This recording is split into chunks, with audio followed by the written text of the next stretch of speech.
Full Moon sale காலை 9 மணியிலிருந்து இரவு 12 மணி வரை ஜூலை 29 ஒரு நாள் மட்டும். இம்மான் சாருடைய பாடல்கள் அடுத்தது அடி வெள்ளைக்கார வேலாய், அது ஒரு ஆத்மார்த்தமான பாட்டு. இது வந்து அப்படியா?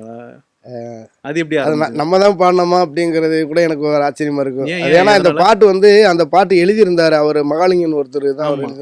அவர் தான் அவர் வயசுல சூப்பரா இருக்கும். அவர் தான் பாடியிருந்தார் ட்ராக்கு. ஒரு சில பாடல்களை வந்து நம்ம பாடிட்டோம் அப்படின்னு சந்தோஷமா இருந்தாலும் இன்னொரு சைடு அந்த பாட்டு இன்னொருத்தருக்கு போய் சேர வேண்டிய பாட்டு, அவருடைய இதை நம்ம தட்டி பறிச்ச மாதிரி எனக்கு ஒரு ஃபீல் இருக்கும். அவரை கூட பாடினா இன்னும் கொஞ்சம் வளர்ந்துருக்கலாமே அப்படின்னு. நல்ல ஒரு பாடகர். அவர் பண்ணியிருந்தது. என்கிட்ட கூட சொன்னார், நான் இந்த மாதிரி குட்டிப்புள்ளியில் ஒரு பாட்டு பாடியிருக்கேன், ஆனால் இந்த பாட்டெலாம் பாடி காட்டினார், ஆனால் வாழ்த்துக்கள்ண்ணே அப்படின்னு சொன்னேன். அதுக்கப்புறம் கொஞ்ச நாள் சென்று பார்த்தா இமான் சார் கூப்பிட்டு என்னையும் அதே பாட்டு பாட வைக்கிறாரு. பாடிட்டு அந்த மாதிரி 2-3 பாட்டு நிறைய பாட்டு இருக்குது. இன்னும் கூட ராஜா சாருக்கு கூட ஒரு சாங்லாம் அது மாதிரி நடந்துச்சு. என்ன பாட்டு? ராஜா சாருக்கு நான் முதல் முறையாக பாடியிருக்க படத்துல வேற நான் 10 பேர் பாடியிருக்காங்க அந்த பாட்டை. கடைசியாக நான் தான் போய் பாடியிருக்கேன். அந்த மாதிரி கிடைச்சது தான் இந்த வெள்ளைக்கார வேலாயி பாட்டும். அதாவது மினி பஸ் பாட்டு. அது சொல்ல போனால் நம்ம ஊரில் இந்த பக்கத்து ஊரில் ரேடியோ செட்டு பாடிக்கிட்டு இருக்கோம், இங்கேருந்து கேட்போம்ல, அந்த ஃபீலுக்கு உண்டான பாட்டு அந்த பாட்டு வந்து நல்ல பாட்டு. அடி வெள்ளக்கார வேளாயி நீ கொள்ளக்காரியானாயே, அடி வெள்ளக்கார வேளாயி நீ கொள்ளக்காரியானாயே, எதை வச்சு ஏன் நெஞ்ச நீ தொலைச்ச, உள்ளிருக்கும் இதயத்தை திருடி புட்ட, உன் விழிகள் ஈட்டியோ அது உடுருவி பாயுதே, உன் மொழி என்ன சாட்டையோ என்ன சாலாம் போட வைக்குதே, அடி வெள்ளக்கார வேலாயி நீ கொள்ளக்காரியானாயே. அந்த படம் நல்ல மிகப்பெரிய வெற்றி அடைஞ்சு. அந்த படம் நல்ல ஒரு பாட்டா வந்தது. எனக்கு என்ன அதில் ஒரு குறை, அதுல ஒரு சரணத்தோட முடிஞ்சிருச்சு. இன்னொரு சரணம் இருந்தா இன்னும் கொஞ்சம் நல்லா இருந்திருக்குமே அப்படின்னு. பட் இருந்தாலுமே ஒரு அட்டென்ஷனை கிராப் பண்ணிச்சு அந்த பாட்டு. ரஜினிகாந்த் சாருக்கு பாடின படத்துல பாடின அனுபவம் அது பேட்டை மறக்க முடியாது. பேட்டையில கல்யாண சாங் தான் பாடியிருப்பேன். அப்புறம் இன்னொரு பாட்டு கூட மருதாணி, தர்பார், அண்ணாத்தை சாரி அண்ணாத்தை இமான் சார் தான். இமான் தான். தர்பார்லயுமே ஒரு பாட்டு ஒண்ணு வரும்ல, அதுல எதிர்பார்ப்புல இந்த ஆகா சாங்கு, கல்யாண சாங்கு, அந்த பாட்டு ஆடியோ ரிலீஸுக்கு அந்த பெர்ஃபார்மன்ஸ் பண்றேன். ஏத்தாப்புல சூப்பர் ஸ்டார் பாக்குறாரு. எனக்கு அந்த பெர்ஃபார்மன்ஸ் முடிச்சோன்னே ஸ்டேஜுக்கு பின்னாடி போயிட்டேன். போய் அப்படியே ஒரு சைடு சந்தோஷம் இன்னும் புரியல, ஒரு சைடு படப்படப்பு. அப்படியே அந்த மூச்சு கூட அடங்கல. அதுக்குள்ளே என் மனைவிக்கு ஃபோன் பண்ணிட்டேன், ஏன்னா லைவ் ஓடிக்கிட்டு இருக்கு. ரீதா பாத்தியா ரீதா அப்படின்னு சொல்லிட்டு அந்த மாதிரி ஒரு சந்தோஷம். ஏன்னா நம்ம பார்த்து பிரமிச்சு ரசிச்சு அப்படி பார்த்த ஒரு தலைவன் அவர் படத்தில் இப்போ நம்ம பாடி இருக்கிறோம். அதை அவர் ரசிச்சுக்கிட்டு இருக்கிறாரு. அப்படிங்கிறப்ப இன்னும் கூட அந்த வீடியோ போட்டு பார்ப்பேன் அப்பப்போ. பரியேறும் பெருமாள்ல எங்கும் புகழ்மானங்க சாங், நீங்களே அந்த படத்துலையும் நடிச்சிருப்பீங்க அந்த சாங்ல. அது ஆக்சுவலி உங்களுடைய லைஃப் நீங்கள் முன்னாடி ஆடின மாதிரியே இருக்கும் அதை பார்க்கறதுக்கு. ஆமாம், அதாவது அந்த ஊரில் வந்து புளியங்குளம் அவர் ஊர், மாரி செல்வராஜ் அவருடைய ஊர். அவங்க அப்பா நாட்டாமையாக இருக்கும்போது அந்த கோயில் திருவிழாவுக்கு எங்களுக்கு அட்வான்ஸ் கொடுத்து கூட்டி போய் அந்த ஊரில் போய் நான் நிகழ்ச்சி பண்ணியிருக்கேன். அப்போல்லாம் அவர் சின்ன பிள்ளை மாரி சார். அவர் சின்ன பிள்ளை அவர் உட்காந்து ஆட்டம் பார்த்துக்கிட்டு இருந்திருக்காரு. அப்படி இருந்தவர். அவர் என்னை வந்து கூப்பிட போகும்போது, நீங்கள் அந்த ட்ரெஸ்ஸு போட்டு ஆடணும். கொஞ்சம் நான் ஆட மாட்டேன், ஏன்னா ஏற்கனவே திண்டுக்கல் சார் இதெல்லாம் அந்த ட்ரெஸ் தான் போட்டு ஆடிருப்பேன். நான் மறுபடியும் ₹1 கோடி கொடுத்தாலும் அந்த கேஸ்ட்டை அந்த ட்ரெஸ்ஸு போட்டு ஆடக்கூடாதுன்னு இருக்கேன் சினிமாவில் அப்படின்னு சொல்லிட்டேன். அதுக்கப்புறம் பார்த்தா அது வந்து கரகாட்டம் சம்மந்தப்படுறது கிடையாது, அது வேஷ செட்டுன்னு சொல்லுவாங்க, ஆண்கள் பெண்கள் வேஷம் பண்ணுறது. அப்புறம் அந்த இதில் கேரக்டரை கேட்டோம்னா வந்து இந்த கேரக்டரை நம்ம நடிக்கிறத விட அந்த முடியெல்லாம் வளர்ந்துருக்கணும், அப்போ அவங்களே நடித்தாதான் நல்லா இருக்கு அப்படின்னா அந்த கூத்து கலைஞர் அவர் வந்து சொல்லிவிட்டேன். நீங்க தான் சொல்லி விட்டீங்க? ஆமாம், அவரே அந்த பாடகர் கல்லூர் மாறியப்ப இதெல்லாம் நாங்கள் சொல்லி விட்டது. நான் சொல்லிட்டேன், இங்கே திருநெல்வேலியில் ராஜான ஒரு கைலாச கரகாட்ட அமைப்பாளர் இருக்காரு, அவர்கிட்ட சொல்லி நீ அங்கே உள்ள இதெல்லாம் பாருன்னு சொல்லிட்டு இவங்க எல்லாத்தையும் பிடிச்சி கொடுக்க சொல்லிட்டு, அதுக்கப்புறம் அந்த பாட்டு ஷூட்டுக்கு அந்த டீம்லாம் நான் தான் கூட்டி போயிருந்தேன். அந்த திருநங்கைகள் டீமு, மேலக்காரங்க, அந்த மேளத்தில் கூட ஒருத்தர் தான் தவுளுக்காரு, இன்னொருத்தர் கருப்பு அடிப்பாப்புல, அவர் வந்து கொத்தனார் வேலை பார்க்குறவர். அவர் கழுத்தில் தவுளை போய், ஏன்னா அவங்களோட ரசிகர்கள் நான் எங்கே போனாலுமே நிகழ்ச்சி பார்க்க வந்து ரசிச்சுக்கிட்டு இருந்தவங்க. அவங்களுக்கு ஓரளவுக்கு நான் பாடுறதெல்லாம் பாடுவாங்க, நான் செய்கிறதெல்லாம் செய்வாங்க. அதனால் அவர் தவளை தூக்கி மாட்டி விட்டேன். ம். அதில் சுதிப்பட்டி வாசிப்பார், அவர் தான் அந்த திருநெல்வேலி ராஜாங்கிறவர். ம். இதெல்லாம் முடிச்சு அங்கே ஸ்பாட்டுக்கு போயிட்டோம். நான் கரகாட்டத்தில் ஆடின அதே கிரவுண்டு, ம். அதே இடத்துல ஸ்டேஜ் போட்டு ஆட வைக்கிறாங்க. அவங்க ஊர்ல தானே? அவங்க ஊரில் தான். அது ஒரு தனி ஒரு ஃபீலு. ரெண்டாவது சாண்டி மாஸ்டர் வந்து நீங்கள் அது எப்படி ஆடுவீங்கன்னு நான் ஆட்டத்தை ஆடி காட்டினேன். நான் இந்த இதுக்கு நீங்கள் ஆடுறது தான் ஆட்டம், நான் கட்டே சொல்ல மாட்டேன், நீங்கள் முடிச்சிருங்க சொல்லிட்டு நான் ஒரே டேக்கில் ஆடினது தான். அந்த பாட்டு ஃபுல்லாக வெட்டி வச்சுருப்பாங்க, அது ஒரே டேக்கு. ஒரு அந்த ஃபுல் பாட்டு அந்த நான் அதில் ஆடி இருக்கிறது ஃபுல்லாகவே ஒரே டேக்கு. ஓகே. ஆமாம், எனக்கு அந்த பாட்டில் நீங்கள் அந்த பர்ஃபார்மன்ஸ் பண்ணதை பார்க்க அந்த முட்டி போட்டுட்டு ஒரு மாதிரி ஒரு இது அது பண்ணுவீங்களா? வந்து நான் ஆண்டாண்டு காலமாக பண்ணிக்கிட்டு இருந்த ஒரு இது. அது எனக்கே இன்னும் ஒரு 20 வருஷம் போனால் கூட வயசாயிருச்சுன்னா இன்னும் அதை பார்க்கறதுக்காக அது ஒரு இதால் பண்ணுறதா நினைக்கிறேன். நான் ஆடுறதுல அந்த ஸ்டெப்பு ஒரு முக்கியமான ஸ்டெப். ரொம்ப கஷ்டமான ஸ்டெப் இல்லை சார்? ஆமாம், நான் சின்ன பிள்ளையிலேயே நான் தொழில் கற்றுக்கும் போது ஒரு 4-5 பேர் வேறு எல்லாத்துலேயுமே சிறந்தவளாக இருப்பாங்க. ஒருத்தர் பாட்டில், ஒருத்தர் ஆட்டத்தில், ஒருத்தர் காமெடியில். அப்போ எல்லாத்துலேருந்து ஒன்று ஒன்று எடுத்துக்குவேன். யார்கிட்ட என்னென்ன ஸ்பெஷல் இருக்கோ அவங்கள்ட்ட எடுத்துக்கிட்டு எல்லாத்தையும் கலந்து பண்ண ஆரம்பித்தேன். அப்போ இந்த டான்ஸ் வந்து கொட்டாம்பட்டி பரமசிவன் ஒருத்தர், அவர் இறந்துட்டார், அவர் ஆடுற ஸ்டெப்பு. அந்த ஸ்டெப்பு அதோட என் ஸ்டெப்பு கொஞ்சம் கலந்துக்கிட்டு நான் புதுசாக கொஞ்சம் அடகுகள் போட்டு ஆட ஆரம்பித்தேன். அந்த இதெல்லாத்தையும் பண்ணது தான் அந்த ஸ்டெப்பு. அந்த பாட்டு பாருங்க. எங்கும் புகழ் தூவங்க, இங்கு நான் தூவங்க, அண்ணஞான சுந்தரிய ஞான தங்கமே. அந்த பாட்டு ஃபுல்லாக நான் தான் பாட வேண்டியது. அப்போ இது ஒரு ஆள் பாடுறத விட 2 பேர் தான் அந்த இதில் பாடுங்க. ஒருத்தவங்க பாடணும், ஒருத்தவங்க வாங்கி பாடுறோன்னு சொல்லுவாங்க. அப்போ நான் வாங்கி பாடுறதை நான் இருந்துக்கிறேன். இந்த பாடுறதுக்கு அந்த கூத்து வேச செட்லேயே உள்ள ஒருத்தரை பிடிப்பவனு தான் அவர் கல்லூர் மாதிரி பண்ண வர வச்சு ரெக்கார்டிங்லேயே அது மாதிரி பண்ணது. அப்புறம் அதில் அடித்ததெல்லாம் நான் தான் அடிச்சிருப்பேன், தவுளு பம்பை எல்லாமே. அந்த கலைஞர்களை கூட்டி வந்துடுவேன். சில பேருக்கு அந்த கிளிக்கில் வாசிக்க தெரியாது, ஸ்டுடியோவை பார்த்தோன்னா பயந்துருவாங்க, அந்த இதில் இருப்பாங்க. அப்போ ஜாமன் வச்சு நானே அடிச்சு விட்டுறது. அப்படி பரியன் பெருமாளுக்கு, ஜெகமே தந்திரத்துக்கு, நிறைய படத்துக்கு வந்து நான் தான் தவுளு பம்பை உரிமையெல்லாம் அடிச்சிருப்பேன். இதெல்லாம் எங்களுக்கு தெரியாது. நிறைய ஹிட்டு பாட்டுக்கு நான் தான் அடிச்சிருப்பேன். வேற என்னென்ன பாட்டுலாம் சார் அந்த மாதிரி பண்ணியிருக்கீங்க? அது ஜெகமே தந்திரத்தில் நான் ஒரு ஒப்பாரி பாட்டு எழுதி பாடியிருப்பேன். நீ போன இடம் பெரிய இடம், அந்த பாட்டு. ஏ கலரே கலர் வாசம், கலரே கலர் வாசம் வரும்ல, அந்த பாட்டு நான் தான் ஃபுல்லாக அடிச்சிருப்பேன். தவளு பம்பை எல்லா உரிமையெல்லாம் நான் தான் அடிச்சிருப்பேன். அது எங்கள் தஞ்சை மாவட்டத்தில் அடிக்கிற ஸ்டைலு. ஆமாம், அதில் இங்கே அந்த பாட்டை பார்த்தாலே தெரியும் எத்தனை விதமான அடகுகள் கட்டி அடிச்சிருப்பாங்க. ஒரு துக்கத்துக்கு ஒரு இது இருக்குது, கணக்கு இருக்குது. வீட்டிலேருந்து பாடையை தூக்கிட்டாங்க அப்படின்னா அங்கே தெருமுக்கில் போகிற வரைக்கும் ஒவ்வொரு இது, தெருவிலேருந்து அந்த சுடுகாட்டு எல்லைக்கு போகிற வரைக்கும் ஒரு அடி, சுடுகாட்டு எல்லைக்கு உள்ளர போனோன்னா ஒரு அடி, அந்த இது சுற்றும் போது குழியில் வைக்கிறதுக்கு முன்னாடி சுற்றுவாங்க, அதில் ஒரு ஸ்டைல் வரும், வச்சதுக்கு அப்புறம் ஒரு அடி நிறைவு அடி அடிப்பாங்க. அது எல்லாமே அதில் நான் வச்சுருப்பேன். இது புதுசாக இருக்குது. நான் திருப்பி அந்த பாட்டை கேட்க, நீங்கள் மறுபடியும் அந்த பாட்டு கேளுங்க. ஒரு அட்டியும் வேறு மாதிரி இருக்கும், துண்டு துண்டாக இருக்கும். ஃபஸ்ட்டு நீ போனா கேட்டான் இப்படி தான் வரும். இதுலேயே வேற ஒரு வெரைட்டிஸ் போய்கிட்டே இருக்கும் அப்படியே.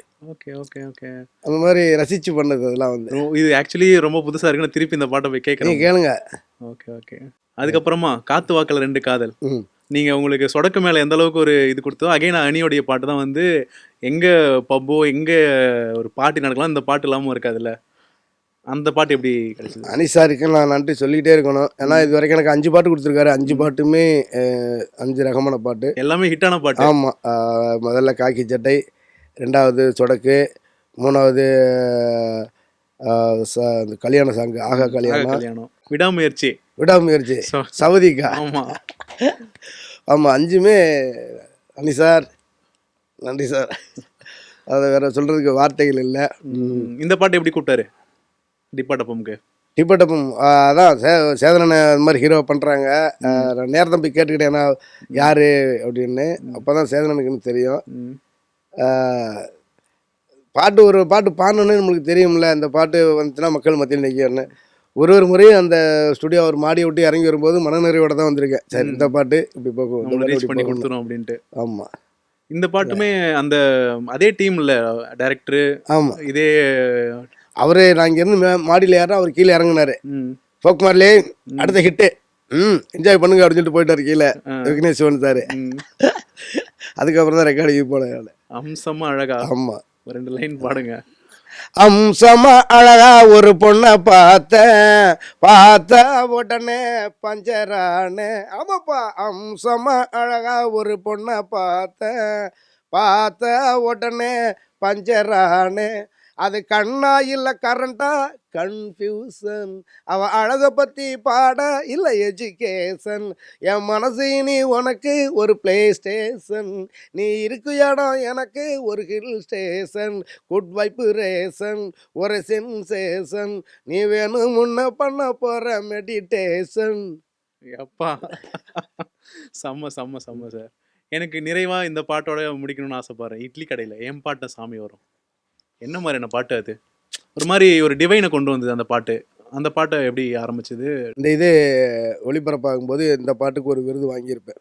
கண்டிப்பாக செம்ம பாட்டு. ஆமாம், ஒரு இது ஒன்று விருது அறிவிச்சிருக்காங்க இந்த பாட்டுக்கு. ஒரு ஆத்மார்த்தமான பாட்டு. நம்ம கிராமத்து மனிதர்களுடைய அந்த கடைக்கோடி மனிதர்களுடைய வாழ்வியல், அவங்களுடைய அந்த கலாச்சாரத்தை சுமந்து வர அந்த பாட்டு. எல்லா மேடையுமே அந்த பாட்டுக்கு சந்தோஷம் தான் கிடச்சிருக்கு. நான் மீண்டும் வந்து நான் சாருக்கு நன்றியை தெரிவிச்சுக்கிறேன். ஆமாம், அகைன் ஃபர்ஸ்ட் படத்தில் கொடுத்த மாதிரியே. ஆமாம், இதில் ஜிவி சாருக்கு நான் நன்றியை கண்டிப்பாக சொல்லி ஆகணும். ஆனால் ஜிவி சார் இது படத்தில் மட்டும் நான் பாடிக்கிட்டு இல்லாமல் நிறைய உலகம் முழுவதும் நிறைய கான்சர்ட்டுக்கும் அவரோட நான் போய்கிட்டு இருக்கிறேன். அது நல்லா வாய்ப்பு கொடுத்துட்டு இருக்கிறாங்க. அதில் இந்த பாட்டு நான் பாட போகும்போது 2 பேரும் தலைவன் 2 பேருமே உள்ளதாக இருந்தாங்க. நான் இருந்து டிஷர்ட் போட்டு சட்டையை கழட்டி விட்டு அப்படி கும்பிட்டு போனேன். வரும்போதே டீ ஹீரோ மாதிரி தான் வர்றது அப்படின்னு சொன்னார் தனுஷ் சார். சார் அதுக்கு தான் வாய்ப்பு கொடுங்க சார்னு சொன்னால் கேட்க மாட்டேங்கிறியே அப்படின்னு சொல்லிட்டு ஜாலியாக தான் ஆரம்பித்தோம். பாடி காட்டினார் தனுஷ் சார் தான் பாடி காட்டினார். ஏன்னா பாட்டு அவர் தான் எழுதியிருக்காரு. அவர் பாடி காட்டினார். 1/2 மணி நேரம் தான் அந்த பாட்டோட ரெக்கார்டிங் டைம். ஓகே, போனேன், கேட்டேன், அப்படியே பாடிட்டு டக்குன்னு எவ்வளோ வேகத்தில் போனோம் அவ்வளோ வேகத்தில் இறங்கிட்டேன். ஆனால் எங்களால் அந்த பாட்டை விட்டு வெளியே வர முடியல. நான் வெளில வரல, அதை ஸ்டுடியோ விட்டு. ஆனால் 1/2 மணி நேரத்தில் வெளில வந்துட்டேன். இப்போ ரொம்ப ஆத்மார்த்தமாக இருக்குது. எல்லா மேடைகளையும் இப்போ அந்த பாட்டு பாடும்போது எனக்கு ஒரு பிரேக். எனக்கு மட்டும் இல்லை, என் கலைஞர்கள் எல்லாத்துக்கும் ஒரு பிரேக்கு. ஏன்னா கார்டு மட்டும் தானே, அதை ரிதம்லாம் ரொம்ப கஷ்டமெல்லாம் இல்லை. நான் வாட்டில் பாட வேண்டியதான், கார்டை மட்டும் கொடுத்துட்டு இவங்க அந்த நேரத்தில் கொஞ்சம் அசுவாசப்படுத்திக்கிடுவாங்க. எனக்கு தெரிஞ்சு நீங்கள் பாடின பாட்டிலேயே ரொம்ப ஸ்லோவான பாட்டு இதுதான் நினைக்கிறேன். ஆமாம் ஆமாம், ரொம்ப ஒரு மாதிரி வெரைட்டி விட்டுட்டு போகிறீங்க. இது ஸ்லோவான பாட்டு இது ஒன்று இருக்கு. ஒத்தையில நிக்கிறண்டி ஓனப்பில் கத்துரண்டி அடியே அழக ஆறுமா தெரியாம, அது இருக்கு. இது வந்து அப்பாவுடைய பாசமாக இருக்கட்டும், இல்லை நம்ம சாமி குலதெய்வத்தோடைய இதாக இருக்கட்டும், இல்லை நம்ம மண்ணின் கலாச்சாரத்தை சொல்கிறதா இருக்கட்டும், எல்லாமே சுமந்து ஒரு பாட்டு. அந்த ஒத்தையில் வந்து அது காதலுக்கு மட்டும். ராத்திரி வழி நெடுக நிலவு வரும், கத்திரி வெயில் கடக்க கருட வறுமைய சாமி, கோவில் சில கவுளி சொன்ன சகுனா வரும், காளையும் வேப்பிலையும் தொடர்ந்து வறுமைய சாமி, ஆகாசம் பூமி எல்லாம் ஆறுதலா கூட வரும், அண்ணாந்து பார்க்கையிலே தூரல் வரும், ஒய்யார தூளி தந்த ஆலமரம் கூட வரும், ஆத்தோரம் கால் நடந்த சேரு வரும், அம்மிக்கல்லும் கூட வரும், ஆட்டுக்கல்லும் கூட வரும், அம்மனும் செம்மண்ணும் எந்தோனைய கூட வரும், எம்பாட்டன் சாமி வரும்,